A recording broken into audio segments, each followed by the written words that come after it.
Mr. President, freedom is the freedom to say 2 plus 2 make 4. If that is granted, all else follows.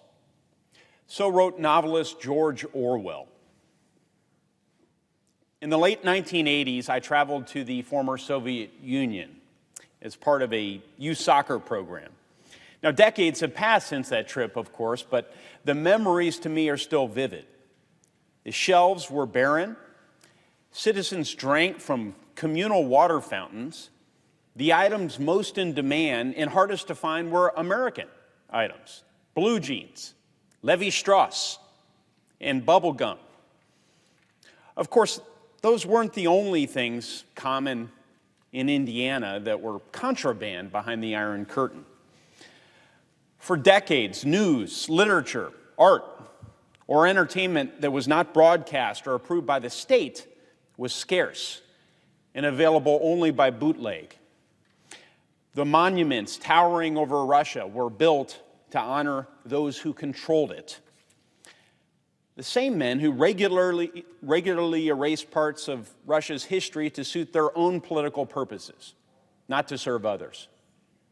This was a society where ideas and dialogue existed only underground, where watching American movies was a jailable offense, where free thinkers weren't found in newspapers or airwaves, but locked away in labor camps, where information protected the state instead of empowering individuals, where history was constantly purged and revised. By the time I visited, though, Soviet leadership in self-preservation mode had gradually allowed citizens access to information and media as new technologies emerged. It was only a ray of sunlight through a very small crack, but through it, people all across the former Soviet Union and the Eastern Bloc could finally see and hear what had long been hidden from them. Jazz, rock and roll, Star Wars, Chuck Norris, Dr. Zhivago, Robinson Crusoe. History once erased was restored. The truth of Stalin's murders was revealed. Inevitably, the fatal conceit of a centrally planned communist economy was exposed, and large numbers of Russians realized just how poorly their quality of life compared to the free Western alternative. They were even permitted rights to express dissatisfaction with their circumstances.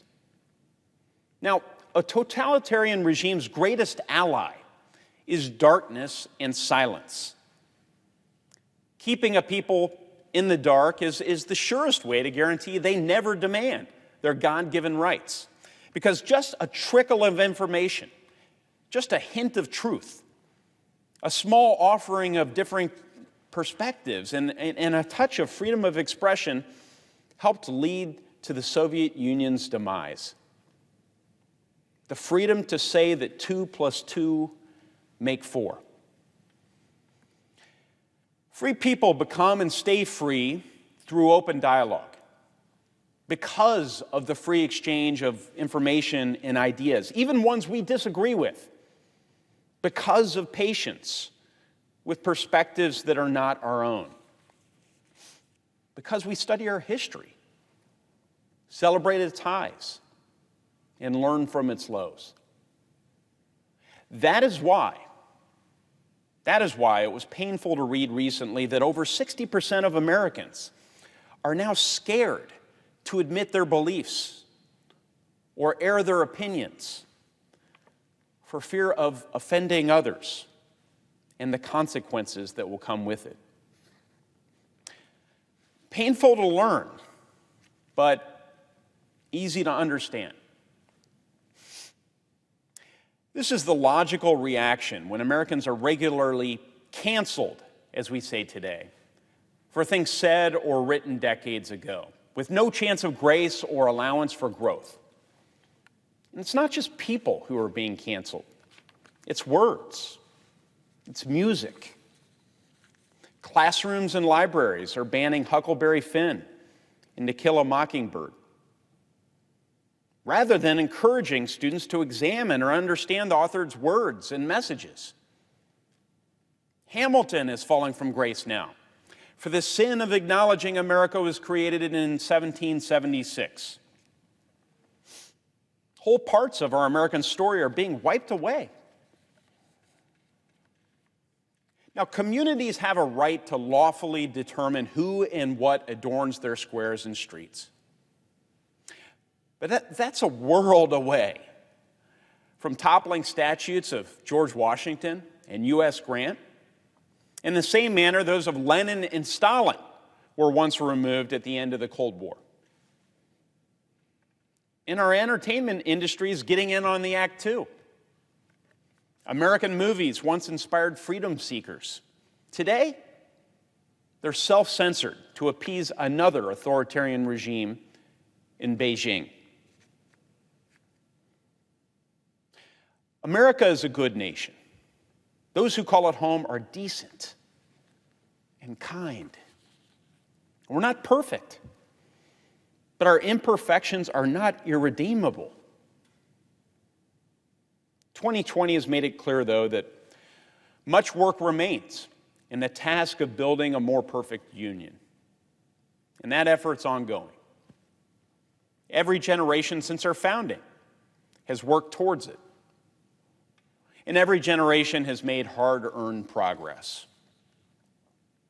In our own work, to create a more just future will be no less difficult, certainly more so than knocking down bronze and marble men,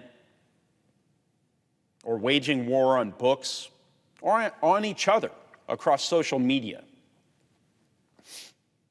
Every time our nation has moved closer to better realizing the promise at the heart of our Declaration of Independence that all men are created equal, endowed by their Creator with certain inalienable rights.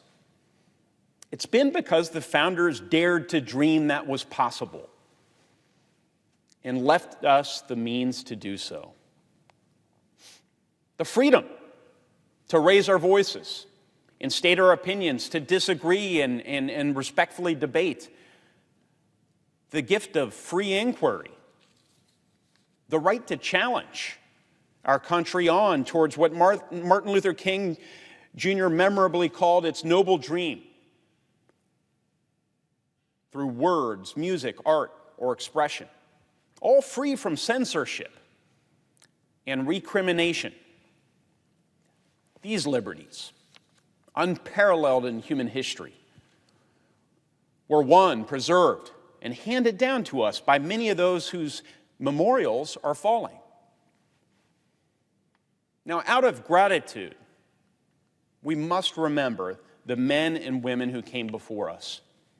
We must see their faults, but not lose sight of their virtues, and aspire to the high ideals they set for us, even if they often fell short of realizing them. What will we have without these freedoms, without memory and understanding of our past? Desolate public spaces, empty bookshelves, silenced, timid citizens with nothing to strive for other than self-preservation.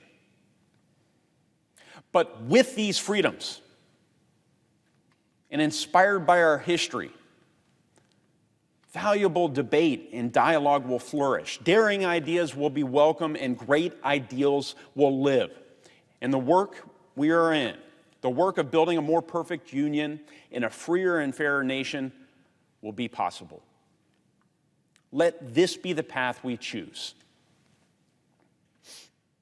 Now, it would be natural to close with a quote by one of our several generations of founding fathers. Washington, Lincoln, King. But today I feel like it's more appropriate to remember another nation's founder and a good American friend. A man who lived behind the Iron Curtain and knew well the dangers of censorship and the power of free expression. As a playwright and a musician. He suffered under censorship. As a public leader, he helped his nation gain the power of free expression.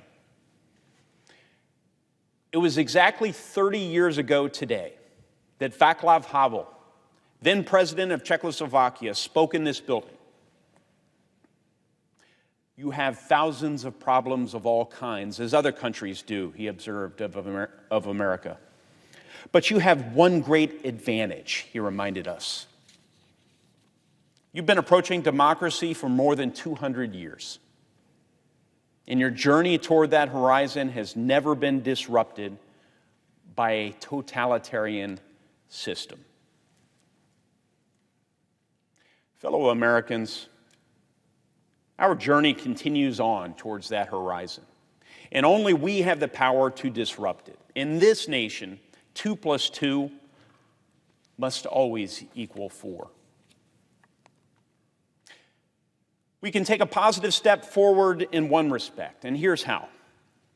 Beginning today, I'll be regularly recognizing notable pieces of Indiana's history. It may be through a floor speech or a resolution or a social media posting. The purpose here will be to celebrate and better understand my state's part of America's story, and to remember the Hoosiers who through and because of freedom of action, speech, and expression, wrote that story. They will not be erased. Thank you, Mr. President. I yield the floor.